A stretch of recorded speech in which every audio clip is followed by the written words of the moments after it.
আজকে যাব জগন্নাথ বিশ্ববিদ্যালয় থেকে ঢাকা বিশ্ববিদ্যালয়। যেহেতু একটানা অনেকগুলো পরীক্ষা দিয়েছি তাই একদম বোরিং হয়ে গিয়েছিলাম।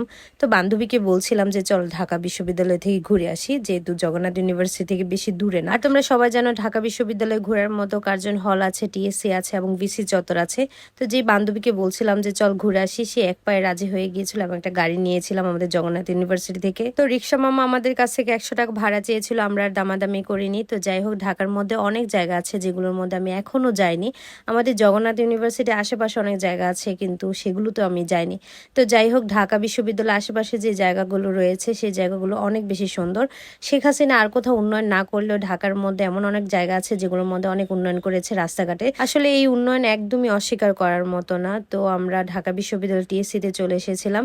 ঢাকা বিশ্ববিদ্যালয়ের প্রত্যেকটা জায়গায় অনেক বড়, টিএসসির কথা তো নাই বললাম। আর এই যে দেখতে পাচ্ছ রোকেয়া হল, এটা হচ্ছে ঢাকা বিশ্ববিদ্যালয়ের মেয়েদের হল। তো বান্ধবীর সাথে কথা বলতে বলতে একদম বিসি চত্বরে চলে এসেছিলাম।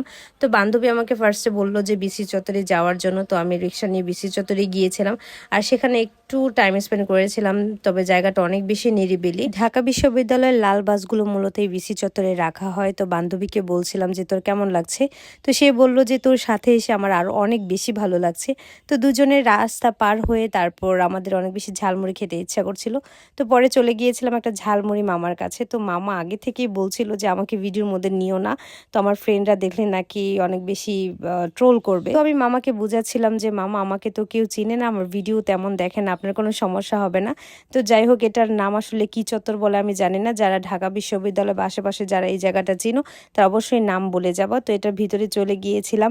তো দেখলাম যে ঢাকা বিশ্ববিদ্যালয়ের স্টুডেন্ট এখানে বসে আড্ডা দিচ্ছে। বান্ধবী আমাকে বলছিল যে চল তোকে একটা জায়গার মধ্যে নিয়ে যাই। তো সে আমাকে সিনেট বিল্ডিং এ নিয়ে গিয়েছিল।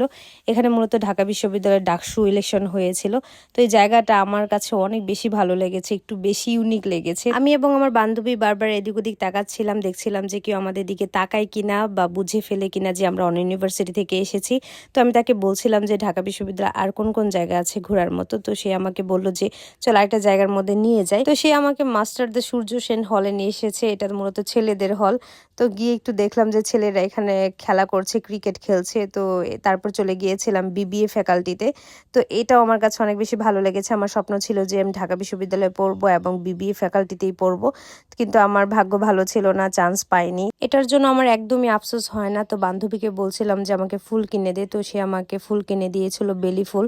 তারপর আবার এসে একটু ভিসি চত্বরে বসেছিলাম, কারণ এবার যাব কার্জন হলে ঘোরার জন্য বা ছবি তোলার জন্য। তো তারপর 30 টাকা ভাড়া দিয়ে একটা রিক্সা নিয়েছিলাম। তো ঢাকা বিশ্ববিদ্যালয়ের লাল বাস আমার বরাবরই খুবই পছন্দের। তো কার্জন হলে যাওয়ার জন্য কয়েকটা চত্বর পার হতে হয়, যেমন দুয়েল চত্বর আর কি চত্বর আমি সেটা জানি না। তো গাড়ি একেবারে কার্জন হলের ভিতরে চলে গিয়েছে। ঢাকা বিশ্ববিদ্যালয়ের মধ্যে যদি সবচেয়ে ভালো লাগার কোনো জিনিস থাকে তাহলে আমার কাছে সবচেয়ে বেশি ভালো লাগে কার্জন হল।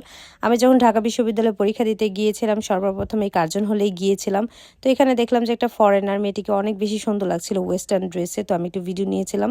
তো চারপাশে দেখলাম যে চাইনিজরাও আছে, এখানে পড়াশোনা করতে আসে। মূলত ঢাকা বিশ্ববিদ্যালয় যেহেতু বাংলাদেশের সেরা বিশ্ববিদ্যালয়, এখানে বিভিন্ন কান্ট্রি থেকেও পড়াশোনা করতে আসে, হাই এডুকেশনের জন্য আসে। আর স্টুডেন্টদের যাতায়াতের সুবিধার জন্য যে গাড়িগুলো দেওয়া হয়েছে, গাড়িগুলো অনেক বেশি সুন্দর। তো বান্ধবীর সাথে একটু ভিডিও করে নিয়েছিলাম। তো গতকাল আমি একটা ভিডিও পোস্ট করেছিলাম, অনেকে বলছিলে যে এটা নাকি একটা ছেলের হাত। তো তোমরা দেখতেই পাচ্ছ আমি অ্যাকচুয়ালি কার সাথে গিয়েছিলাম। তো মোটামুটি ঘোরাঘুরি শেষ করে আমরা আবার আমাদের ক্যাম্পাসে ব্যাক করেছিলাম, যেহেতু আমাদের আবার ইউনিভার্সিটি বাস দিয়ে বাসায় যেতে হবে। তো এদিকে দেখলাম যে নগর ভবন কি বলা হয় আমি জানি না, ঢাকা শহর তো ওইরকম চিনি না আমি। তো বান্ধবীকে জিজ্ঞাসা করে করে জানছিলাম যে আসলে নাম কি। তো রিক্সা নিয়ে একেবারে ক্যাম্পাসে চলে এসেছিলাম। তো দিনটা অনেক বেশি ভালো ছিল। তো আজ এতটুকুই, সবাই ভালো থাকবে।